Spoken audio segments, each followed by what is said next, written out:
একটা dual board camera board. এখানে আর কিছু আছে কি দেখতে হবে। এটা হলো আপনার ডুয়াল বোর্ড। এখানে দিলে কিন্তু আপনার কোনো চেঞ্জ আসতেছে না, চেঞ্জ বলতে কিছু নাই। এখন আমি এটাকে এই বোর্ডটাকে আমি পাওয়ার দিয়ে দেখবো যে আসলে কোথায় সমস্যা আছে। তা এটা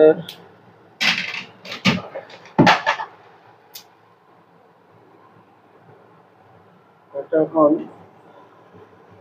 পাওয়ার দিয়েছি, পাওয়ার দেওয়ার পর আপনার এখানে একটা বাল্ব,